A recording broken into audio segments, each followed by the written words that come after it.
Let's continue our look at President Trump's 20 core promises and what has he done so far? How is he doing on all of those? I know it's still early, but some of them he's made progress on, and some of them, there are at least some policy ideas floating around about. 1, 2, and 3 I talked about in earlier videos. Now let's talk about promise number 4, which is to make America the dominant energy producer in the world by far. The promise really should have said maintain America as the dominant energy producer, not make America the dominant energy producer, because we are already that. You can see in this graph above how much our energy production increased from 1974 to 2024, and then at the same time on this line how much our energy consumption changed, which allowed this to happen, where we actually went from importing here in 1974 to exporting over there.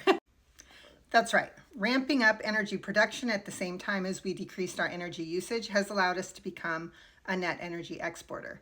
And energy efficiency initiatives that you're all familiar with are part of the reason for this gap between these two numbers. LED lighting. If you own a home, you're probably familiar with Energy Star appliances. Standards have increased the fuel efficiency of cars. There's been growth in renewable energy usage.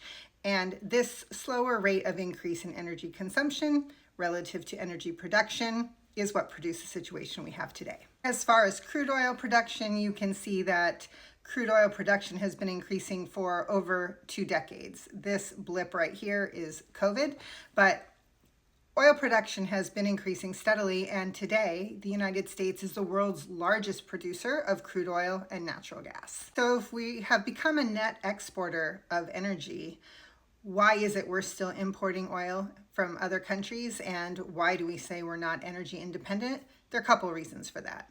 Number one is the US infrastructure prefers a type of oil that's different than the type that we produce. In the United States, refineries were largely built before the US fracking boom, and they're designed to process heavier crude oils that are typically found in Russia and the Middle East, as opposed to the lighter stuff that we produce in the United States. But oil is part of a global market, and a lot of things can affect production and pricing of oil. For example, geopolitical turmoil. So to truly be energy dependent in a more stable way, we really need to shift more towards renewable sources of energy, which aren't really part of the global market. They're produced here and used here. But if President Trump is promising to be a record producer of energy, we're already there. He doesn't need to do anything. If he's promising energy independence, he does still have a way to go, but he's probably not going to solve it by drilling for more oil.